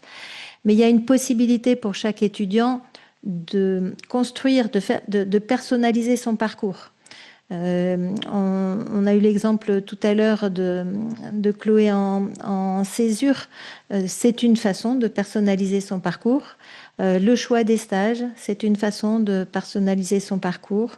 Les différents engagements aussi, le fait de partir en mobilité académique à l'étranger, puisque ce sont des possibilités qui sont offertes aussi. Le fait d'aller faire sa spécialisation dans une autre école que son école d'origine. Voilà, il y a différentes possibilités. Il y a tout un panel et une richesse de propositions une fois qu'on est dans l'école. Et puis, la vie étudiante, c'est aussi le bien-être des étudiants. C'est une question importante. Donc, il y a un contact, il y a un échange permanent avec les étudiants sur ces questions. Et puis, un point important, c'est le réseau, mais ça aussi, ça a déjà été dit. Donc, on travaille avec les alumni, donc les diplômés, sortis d'école, qui peuvent constituer ce réseau et apporter en permanence. On avait un forum carrière dans l'école la semaine dernière, mais il y a des forums de ce type dans toutes les écoles. Et donc, la plupart du temps, ce sont des anciens étudiants qui, dans le cadre de leur profession, reviennent dans l'école présenter les métiers. Et puis, ça a été dit tout à l'heure aussi, le réseau des enseignants qui sont des enseignants-chercheurs. Et donc, leur recherche contribue à la formation, à l'enrichissement de la formation. Et puis, à la fois donc par leur apport, leur connaissance en tant qu'enseignant-chercheur, mais aussi pour faire évoluer les formations. Il y a une question dans le chat sur la microbio. Les aspects microbiaux font partie des questions un peu fondamentales du moment, à la fois dans les sols, pour faire vivre les sols, mais aussi pour le microbiote intestinal et les aspects nutrition qui sont abordés dans la formation agroalimentaire. Voilà, je ne sais pas si j'ai tout brossé. C'était très complet, merci beaucoup. Bénédicte, encore une fois, si vous avez des questions, n'hésitez pas dans le chat. Et comme disait Bénédicte, regardez les sites des écoles. Il y a quand même énormément de choses déjà qui sont indiquées, que ce soit sur l'ESP, qui sont possibles, domaine d'approfondissement, la vie étudiante. Enfin, il y a déjà énormément de choses. Donc, un grand merci. En tout cas, c'est la grande famille des grandes écoles publiques pour l'agriculture, l'alimentation, l'environnement. C'est bien ce dont on parle ce soir. Comme ça a été dit, sur les possibilités de bouger en troisième année, il y a en fonction de vos résultats aussi. Si à un moment vous êtes à Bordeaux et que vous vous dites j'aimerais bien faire du machinisme, bon c'est peut-être mieux d'aller à Dijon, ou je veux faire par exemple de l'halieutique, c'est peut-être bien d'aller à Rennes. Et vous avez cette mobilité-là qui est aussi très intéressante à avoir en tête, quoi. Oui, tout à fait. Et du coup, merci beaucoup, Bénédicte. Peut-être revenir, puisque comme vous êtes en but, sur l'intérêt qu'il peut y avoir finalement à préparer ce concours plutôt que de faire un parcours but et puis un master directement, puisqu'on a eu la question quelle plus-value ça donne. Déjà peut-être insister sur le fait que dans toutes nos écoles, vous pouvez sortir avec un double diplôme, ingénieur et master. Donc c'est forcément hyper valorisant. Ça permet d'avoir le double diplôme. L'inverse étant pas possible, il faut forcément suivre un cursus dans une grande école qui est accréditée par la CTI pour avoir le titre d'ingénieur. Et puis pour rebondir sur ce qui a été dit, voilà, nos écoles sont plus à taille humaine, même si il y en a des plus petites promotions ou des plus grandes, mais on a une proximité plus forte avec aussi des secteurs professionnels, industriels. Et puis c'est vrai qu'il y a toujours l'effet marque ingénieur qui joue beaucoup dans l'employabilité et les niveaux de salaire qui peuvent être proposés en entreprise dans des différents secteurs. Et je terminerai aussi pour ceux qui sont intéressés par faire de la recherche ou rentrer dans la fonction publique. C'est extrêmement recherché aujourd'hui. Les ingénieurs-chercheurs ou comme les vétérinaires-chercheurs, enfin les ingénieurs et les vétérinaires, c'est recherché dans ces secteurs d'emploi qui sont parfois méconnus, mais où vous avez aussi de très très belles opportunités à saisir. Voilà. Merci Laurence. Et Bénédicte, peut-être une question là qu'il y a dans QR. L'ingénierie, ça reste un peu abstrait. Est-ce qu'on crée notre projet de A à Z ou on étudie des projets pour des organismes? Comment on est guidé? Comment ça se passe? De manière générale, ce qu'on attend d'un ingénieur, et c'est vrai que quand on rentre, quand un étudiant intègre nos écoles, on l'accompagne pour que petit à petit, tout au fil des 3 ans, hein, c'est pas je claque des doigts et ça doit instantané, non, non, on lui laisse le temps de maturer. Mais c'est d'adopter cette posture d'ingénieur. Donc ça a été dit aussi par plusieurs intervenants. C'est développer la curiosité, ça c'est indéniable. Mais ce qu'on attend d'un ingénieur, c'est qu'il puisse faire l'état des lieux d'une situation, un diagnostic, qu'il puisse proposer des pistes d'amélioration et accompagner sa mise en œuvre, notamment dans une posture de management. Voilà, en gros, c'est ce qu'on attend de lui et on le met en situation, et ça c'est proposé dans toutes les écoles, on le met en situation de pouvoir le faire au cours de sa formation dans des projets, et y compris effectivement avec des projets avec des commanditaires, c'est-à-dire en situation pré-professionnelle. Donc, où les étudiants apprennent à la fois à faire ça, ce diagnostic, piste de solution et donc mise en œuvre, mais aussi à travailler en collectif. Ça a été dit aussi par des intervenants. Il faut aussi, c'est la possibilité de savoir où sont les connaissances, les compétences. Enfin, c'est de la possibilité de créer des équipes qui résolvent ce problème. On n'est pas tout seul à résoudre le problème. Voilà. Donc on accompagne évidemment sur cet aspect-là, et c'est là que réside aussi une différence entre ingénieur et master, où les masters sont beaucoup plus spécialisés dans un domaine, et on devient spécialiste dans un domaine, alors qu'en ingénieur, c'est plus la vision systémique et une analyse à plusieurs entrées. Merci beaucoup Bénédicte. Et bien justement maintenant, je vais demander à Stéphane de nous rejoindre, de monter sur scène pour parler du concours. Et tu me dis quand je dois passer les slides. Bonjour à toutes et à tous. Alors, on va présenter rapidement les voies de concours qui vous sont accessibles en venant d'une formation de BUT et rappeler quelques statistiques, nombre de places offertes, nombre de candidats et peut-être un petit descriptif rapide des épreuves que vous aurez à passer. Je t'en prie, Julien.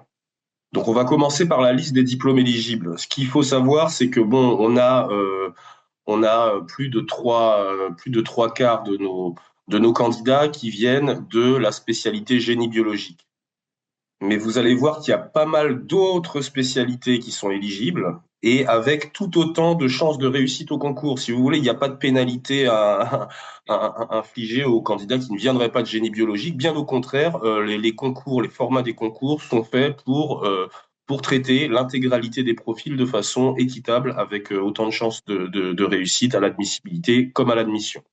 Voilà, donc en gros, il faut pas se brider par rapport au profil en se disant que bon, voilà, c'est peut-être pas mon domaine de prédilection. Donc là, vous voyez, hein, donc génie biologique, mais on a quand même pas mal de candidats venant de hygiène, sécurité, environnement, mesures physiques, chimie, génie chimique, génie des procédés, notamment pour tout ce qui est alimentation agroalimentaire. Voilà, donc et alors ce qu'il faut savoir, c'est que pour les candidats qui n'ont pas qui ne rentrent pas dans ces cases, il existe une commission VES pour laquelle il faut envoyer son dossier au plus tard le 1er décembre 2025 pour demander une éventuelle autorisation de participer. Donc en présentant la liste des enseignements suivis au cours de la formation. Alors ça peut être une formation étrangère ou française, mais voilà, si jamais elle n'est pas dans cette liste-là, il y a cette possibilité de passer par la commission VES, alors sans garantie d'obtenir l'autorisation de participer au concours, mais voilà, cette procédure existe. Si on passe à la suite, on a pour 2026, en avant-première, vous avez le nombre de places offertes sur les voies de concours qui vous sont accessibles. Alors, il y a la voie BUT. La voie BUT du concours agro permet d'intégrer les écoles en première année sur 3 sur un cursus classique.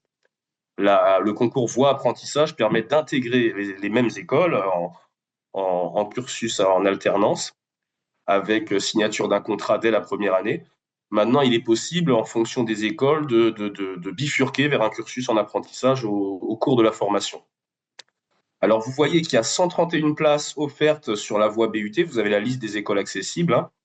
131 places offertes sur la voie BUT agro, 307 sur la voie apprentissage. Ce qu'il faut savoir, c'est que la voie BUT est réservée exclusivement à des profils comme le vôtre, alors que la voie apprentissage est également ouverte aux candidats issus de BTS agricole et de licences professionnelles dans certains domaines apparentés à l'agronomie et à l'alimentation. Alors, il y a un petit rappel des inscrits de la session précédente. Donc, en 2025, on avait 252 candidats sur la voie BUT agro et 767 candidats sur la voie apprentissage, pour un nombre de places à peu près équivalent, hein. Ça a même un petit peu augmenté par rapport à l'année dernière. Donc, les places affichées, ce sont les places pour 2026. Le nombre d'inscrits que vous avez d'indiqué en bas, c'est celui de la session précédente. Et une question, Stéphane, est-ce qu'il est possible de passer les concours pour la formation initiale et pour l'apprentissage? Est-ce qu'on peut présenter les deux en même temps? Tout à fait. Alors, au moment de l'inscription, alors je pense que ça va être la diapo suivante. Au moment de l'inscription, vous allez avoir la possibilité de vous inscrire aux deux voies de concours, mais vous n'aurez qu'un seul identifiant et un seul mot de passe. Donc, en fait, c'est un espace candidat. Vous créez un compte via le site du service des concours. Ce sera à partir du 8 décembre à 17h et fermeture des inscriptions en ligne le lundi 12 janvier 17h. Il faut vraiment, dans l'idéal, c'est vraiment de faire le nécessaire le plus tôt, de ne pas attendre le dernier moment pour ne pas avoir de déconvenus, sachant que nous, côté service des concours, on ne peut pas faire de dérogation à un jour près. Donc voilà, anticipez bien ces dates. Vous aurez dès le 1er décembre les notices d'instruction avec toute la procédure à suivre, les pièces que vous devrez préparer à fournir en ligne. Donc, dès le 1er décembre, vous pouvez déjà commencer à constituer votre dossier administratif, voire votre dossier d'admissibilité qui sera une des épreuves sur lesquelles on va arriver par la suite. Alors voilà, pour la phase d'admissibilité, vous avez exactement les mêmes épreuves pour la voie BUT et pour la voie apprentissage. Donc, à savoir un dossier constitué de vos résultats académiques, de votre projet, donc l'équivalent lettre de motivation, CV, où il faut bien expliquer vos différents projets, que ce soit pour la formation initiale ou pour la formation par apprentissage, en vous renseignant par avance sur les écoles, les spécialités qui seraient susceptibles de vous intéresser. Et à cette épreuve vient ça. Enfin, donc cette épreuve se fait par dépôt d'un fichier PDF en ligne. Donc le descriptif des pièces à fournir sera dans la notice du concours. Maintenant, on ne peut pas communiquer sur les barèmes, qui sont des documents confidentiels. Mais bon, ce qu'il faut savoir, c'est que toutes les pièces obligatoires du dossier sont prises en compte dans la notation et qu'il s'agit de notation en valeur relative et pas en valeur absolue. Donc voilà, un dossier moyen sera déclassé par un bon dossier, qui lui-même sera déclassé par un très bon dossier, mais il faut partir du principe qu'il y a de la place pour tout le monde, donc il faut vraiment pas se brider. Tout à l'heure, on avait la question du niveau au cours de la formation de BUT. Voilà, disons qu'il faut pas se limiter à ça, puisque cette note de dossier va pouvoir être compensée par les résultats aux épreuves écrites. Donc, épreuve écrite d'analyse et synthèse de documents techniques et scientifiques. Au moment de l'inscription, vous devrez choisir une thématique. Donc, on a production animale, production végétale, environnement, agroalimentaire. Je crois qu'on a aussi environnement et eau et sol et biologie médicale. Donc, j'ai peut-être pas tous les thèmes, mais vous choisissez un thème sur lequel, voilà, un document vous sera présenté. Donc, ce sera pas quelque chose de particulièrement pointu, mais voilà, il faudra résumer le document, en extraire les principales idées, et puis peut-être développer avec vos propres connaissances personnelles sur une des idées évoquées dans le texte. Vous aurez également une épreuve écrite d'anglais d'une durée de 2 heures. Ce qu'il faut savoir, c'est qu'auparavant, on avait eu une écoute audio. Donc là, l'écoute audio, depuis quelques années, a été supprimée. Donc c'est exclusivement expression écrite et compréhension écrite. Donc là, pareil, un coefficient 1. Les 3 épreuves sont au coefficient 1. Et alors, pour ceux d'entre vous qui seraient inscrits à la fois à la voie BUT et à la voie apprentissage, il y aura 2 QCM à passer. Donc ce sera le 10 mars 2026. Je crois que c'est un mardi. Vous aurez 2 QCM à passer entre l'épreuve écrite d'analyse et synthèse et l'épreuve d'anglais de l'après-midi. Donc ce sera 30 minutes au total, mais ces 2 QCM ne compteront pas pour la phase d'admissibilité, mais uniquement pour la phase d'admission de la voie BUT et pas de la voie apprentissage. Donc les résultats d'admissibilité qui vous diront si vous êtes admissible ou non admissible. Pour la voie apprentissage, on parle habituellement plutôt d'apte ou de non apte, mais c'est le même principe. Les résultats, ce sera le mercredi 8 avril 2026. Donc, petit rappel, sur 2025, on avait 286 candidats admissibles sur la voie BUT et 439 candidats admissibles sur la voie apprentissage. Donc, Stéphane, c'est les mêmes concours Les pour la mêmes voie BUT et épreuves, apprentissage, les mêmes épreuves, pardon, ouais. mêmes notes et mêmes coefficients. Alors ensuite, on va passer à la phase d'admission. Donc celle-ci se déroulera pour les candidats qui auront été déclarés admissibles entre fin avril et début mai. Donc pour la voie BUT Agro, ça consiste en une série de mini-entretiens multiples pour laquelle, donc 3 entretiens. Entretien projet professionnel agro, entretien sur thème d'actualité et entretien sur travaux ou stages. Donc pour nos alumni et étudiants qui ont témoigné par rapport à la voie C2, en fait, on retrouve un peu l'entretien de motivation, donc c'est l'entretien sur projet professionnel, l'entretien sur travaux ou stages, où vous devez présenter un travail ou projet tutoré effectué au cours de votre formation. Et ce qui est nouveau, donc, c'est l'entretien sur thème d'actualité. Donc, ça se fait exclusivement en visio. Vous devez prendre rendez-vous au préalable en ligne. Et les entretiens se dérouleront entre le 27 avril et le 5 mai, sachant que vous ne passez pas les 3 entretiens. Enfin, vous pouvez choisir au moment de la prise de rendez-vous de les placer sur la même journée. Mais c'est aussi, voilà, côté candidat, c'est à vous de faire en sorte de ne pas prendre des rendez-vous qui se juxtaposent. Donc normalement, informatiquement, c'est pas possible pour une voie ou pour une autre, mais par exemple, il n'y aura pas de contrôle de cohérence entre la voie apprentissage et la voie BUT. Donc l'idéal, c'est de bien faire attention à ne pas avoir vos entretiens simultanément. Donc ça, c'était pour la voie BUT Agro. Donc à ces 3 entretiens vient s'ajouter les résultats obtenus au QCM qu'on a évoqué précédemment. Et le tout est au coefficient 3. Donc ça vient s'ajouter aux 3 coefficients de l'écrit, donc un total de 6. Pour la phase d'admission sur la voie apprentissage, là, c'est différent parce qu'en fait, tous les candidats repartent à 0.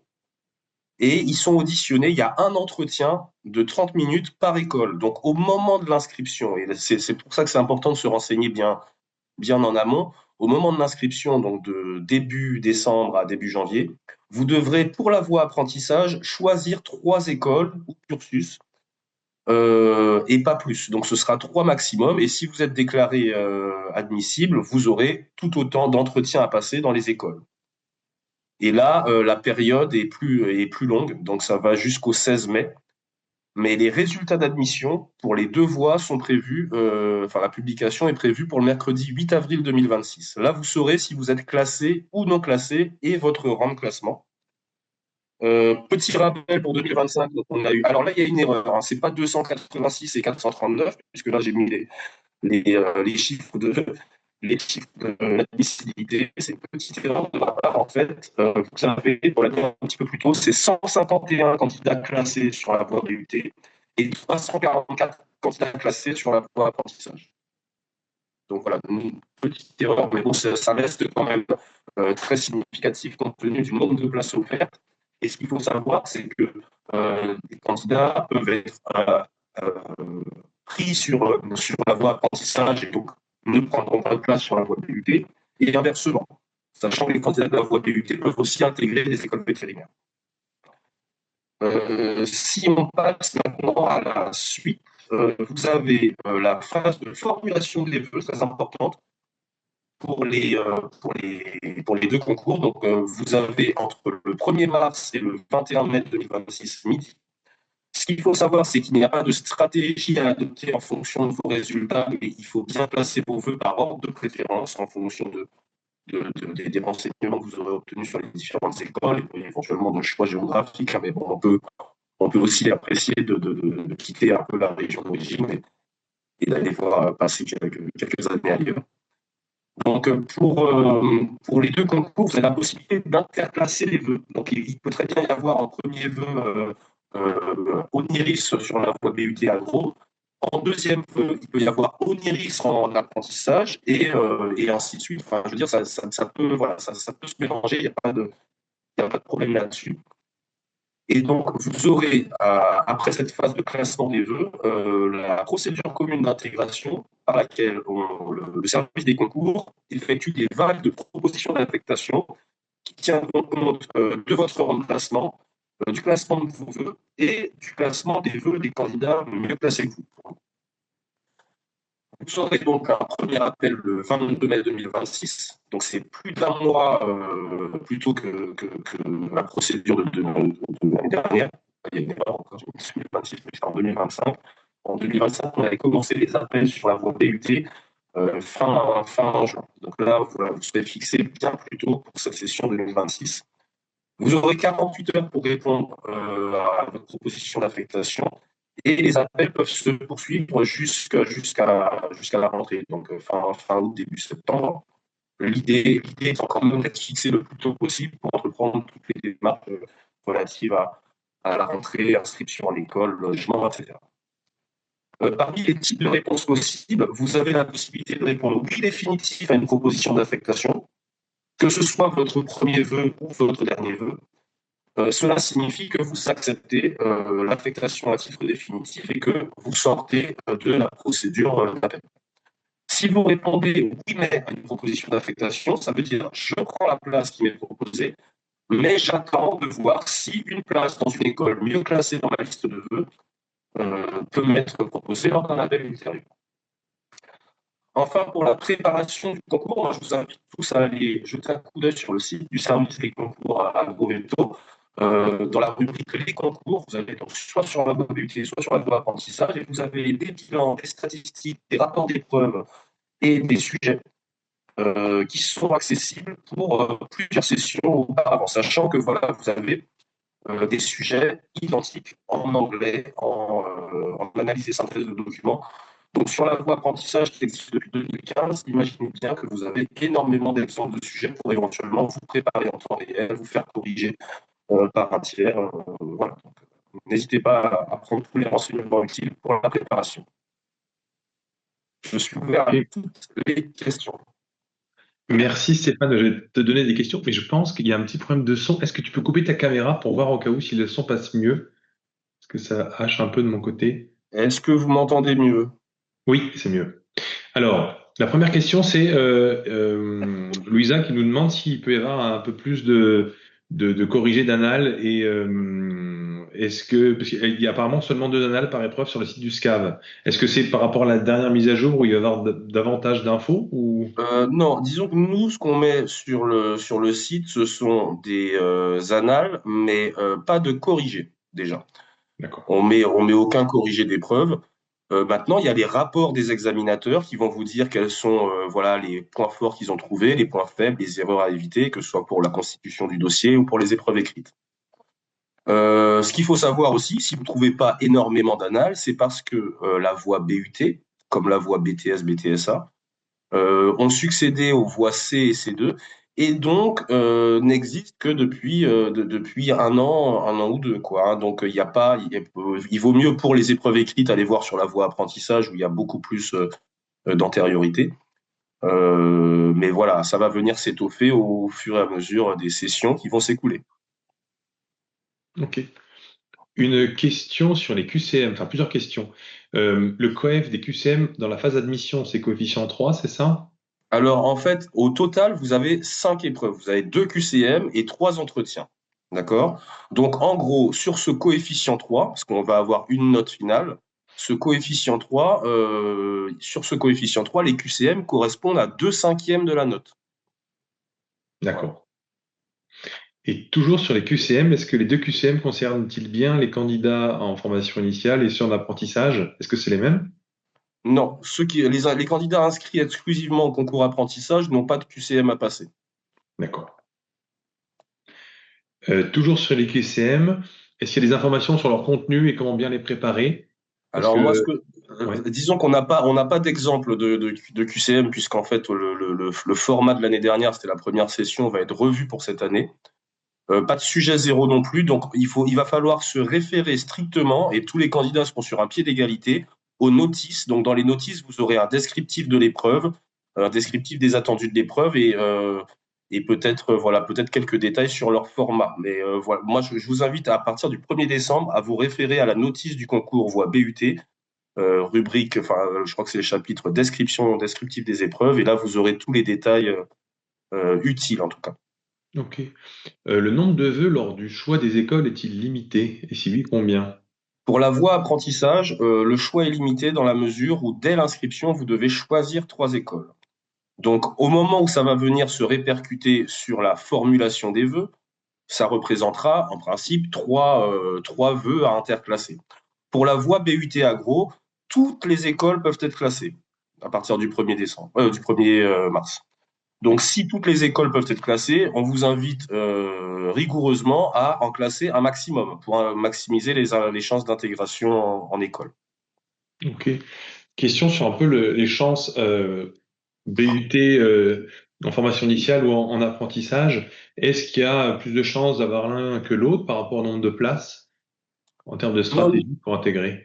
non, pas particulièrement. De toute façon, il faut vraiment pas tenter quelque stratégie que ce soit. Hein. Et puis, pour maximiser ses chances, inscrivez-vous aux 2 concours et classez un maximum d'écoles. Après, il y a pas de, non, il y a pas de stratégie à avoir, plus l'un, plus l'autre. De toute façon, il y a un entretien de motivation pour les écoles en apprentissage. Et sur cette phase d'admission en apprentissage, par exemple, vous pouvez être retenu dans l'une des écoles, mais pas retenu dans une autre. Donc voilà, il faut vraiment se fier à ses centres d'intérêt, à son projet, plus à l'établissement de stratégie quelconque. Ok. Et est-ce que tu vois un avantage entre le concours BUT en formation initiale et en apprentissage? Ah bah là, ça va dépendre, ça va être des choix strictement personnels aussi. On sait qu'on a des candidats qui aiment bien tout de suite avoir un pied dans le milieu professionnel, avoir un salaire, c'est pas négligeable hein, dans une vie étudiante. D'autres auront plus un profil qui correspond à la formation initiale. Là, le choix c'est pareil, ça doit rester strictement personnel et je pourrais pas vous conseiller là-dessus. Ok. Une autre question sur si on a le concours apprentissage. euh, combien de temps et à quel moment on doit trouver l'entreprise qui va permettre de faire l'apprentissage? Alors, on a des candidats qui, dès l'inscription, ont déjà quasiment leur entreprise en poche, hein. D'accord. D'autres qui ont plus de difficultés peuvent, les écoles, généralement, une fois qu'ils ont la liste des candidats qui ont réussi le concours, donc à partir du mois de mai, hein, peuvent mettre en place un suivi, un accompagnement avec éventuellement des propositions. Alors peut-être que je laisserai Laurence compléter là-dessus, parce que c'est vrai que j'ai peut-être pas tous les éléments, mais voilà, il y a au plus tard, normalement, c'est 3 mois après la rentrée. Donc, Oui, tout à sachant que fait. En fait, toutes les écoles mettent en place un accompagnement avec le CFA. Donc, je pense que si vous êtes motivé, il n'y a pas vous aurez des propositions d'apprentissage liées. L'important, c'est peut-être pour réexpliquer, si vous faites le choix de l'admission, vous êtes admis au concours apprentissage, vous n'avez pas le choix, vous êtes obligé de faire le cursus en apprentissage. Si vous êtes admis par le concours but, là, vous avez une place garantie en cursus classique, formation initiale, et dans certaines écoles, vous pouvez basculer à d'autres moments ou au moment de votre admission, si vous êtes finalement, vous décidez ou vous avez changé d'avis. Mais pour le concours apprentissage, on ne pourra pas vous prendre en cursus initial, sous statut étudiant. Merci, Laurence. Après, des questions sur le dossier. Il faut faire un CV, lettre de motivation, note du bac et but, justificatif de nos activités, investissement extrascolaire. Tout ça est précisé dans la note, de toute façon, oui, dont tu oui, c'est parles. ça. C'est-à-dire que là, vous aurez une liste précise des documents à fournir dès le 1er décembre. Vous pouvez déjà vaguement vous référer aux notices de la session 2025, puisqu'il y aura peu de changements. Mais la liste, étant donné que maintenant il s'agira d'un dossier commun dans lequel plusieurs projets peuvent être présentés, voilà, il faudra vraiment se référer strictement aux notices pour avoir la liste précise des pièces obligatoires qui seront toutes prises en compte dans la notation. Ok. Et après, j'ai des questions sur aussi qu'est-ce qu'on entend par un bon dossier. Bah, écoutez, comme je disais tout à l'heure, tout est relatif, hein. Donc, de bons résultats académiques, un projet bien élaboré, beaucoup de renseignements sur les écoles, enfin, voilà, une bonne connaissance des écoles, une vie extrascolaire riche, des engagements à droite à gauche. Enfin, je veux dire, tout peut mettre en valeur le dossier. Maintenant, évidemment, un candidat qui a de bons résultats académiques aura probablement des points en plus sur cette partie-là, mais peut-être pas ailleurs. Ok. Et une question un peu sur la stratégie, ou en tout cas le classement des vœux. Si une personne souhaite favoriser l'apprentissage, s'il faut classer 3 écoles par voie apprentissage en premier et après ces 3 vœux, classer toutes les écoles par voie initiale. Exactement, c'est ça. Quelqu'un qui priorise la formation en cursus apprentissage doit mettre ses vœux en apprentissage en tête de liste. Ok. Et après, je sais pas, Laurent, si comme tu es en train de répondre à certaines questions, est-ce que tu veux à l'oral pour... Non, non, mais c'est parce que je voyais l'heure qui Bah tournait. oui. Par rapport à la personne qui est en laboratoire départemental d'analyse, donc je suppose enfin, le réseau type Innovalis, Labocea, des choses comme ça. Une structure de groupement d'intérêt public. En règle générale, enfin voilà, toutes les écoles, ou que ça soit dans un organisme de recherche, etc. Bon, il n'y a pas de raison que ce type de contrat d'alternance soit pas accepté pour n'importe quel enfin voilà, des cursus. Après, c'est validé par le référent pédagogique dans chaque école, mais il y a une approche d'éligibilité, de sérieux, de l'encadrement, etc. Donc, si c'est une structure publique, enfin voilà, c'est en général souvent assez facilement accepté. Voilà. Donc, il n'y a pas trop de freins, sauf si c'est vraiment, si vous n'allez pas du tout travailler sur l'objet, où on va considérer que c'est pas du niveau ingénieur. Comme il est déjà 8h11, moi je remercie tous les participants. Alors il y en a certains qui nous ont déjà quittés. Je remercie Malouena, Stéphane, Bénédicte et Laurence pour les réponses aux questions. Et Laurence, je te laisse conclure aussi ce webinaire, sachant que Stéphane l'a peut-être dit, je le redis, n'hésitez pas à poser vos questions via le site du SCAV, le site concoursagroveto.net. On pourra répondre à vos questions. Et après, s'il y a des questions vraiment spécifiques avec les écoles, n'hésitez pas à m'envoyer un message sur le formulaire de contact d'Agrium. Non, ben, merci à tous nos témoins et puis aux collègues des écoles publiques de s'être mobilisés dans ce webinaire. Merci beaucoup à Julien, notre chef d'orchestre habituel. Et voilà, donc ça va être enregistré. Bon, on pourra enrichir les réponses aux questions. Donc, vous avez, enfin, j'espère, compris l'essentiel. Donc, je voudrais le redonner en quelques mots. Enfin, ne pas se censurer par rapport à votre projet, bien comprendre que enfin, vous rentrez pas dans des cases en choisissant ce parcours. Hein. Il y a une grande marge d'adaptabilité de votre parcours aussi. Chaque école s'adapte. Hein. C'est un univers très riche qui vous est proposé, avec une vie étudiante épanouie, des campus qui sont tous vraiment exceptionnels. Hein. Enfin voilà. Donc des écoles publiques, donc forcément. Voilà, ça répond aussi à un certain nombre de valeurs et puis voilà, une très bonne reconnaissance de l'ensemble du réseau de nos écoles auprès des différents secteurs professionnels. Donc vous pouvez pas faire un mauvais choix. Donc voilà, ne vous stressez pas en vous disant si mince, j'ai pas fait forcément le bon choix. Enfin, il y a toujours une possibilité d'ajuster. Et comme on l'a évoqué aussi, la richesse de notre réseau de grandes écoles publiques, c'est que en dernière année, ce qu'on a appelé des approfondissements, des spécialités, bah, vous pouvez regarder au-delà de l'école dans laquelle vous avez été admis au départ et vous pouvez avoir accès au panel proposé par l'ensemble de nos écoles publiques. Ça, c'est vraiment quelque chose où on accompagne, si quelque chose vous plaît plus dans une des autres écoles, c'est vraiment possible. Voilà, plus la double diplôme master, etc. Et puis voilà, Stéphane, le service des concours, il y a eu des questions entre Parcoursup, le service des concours.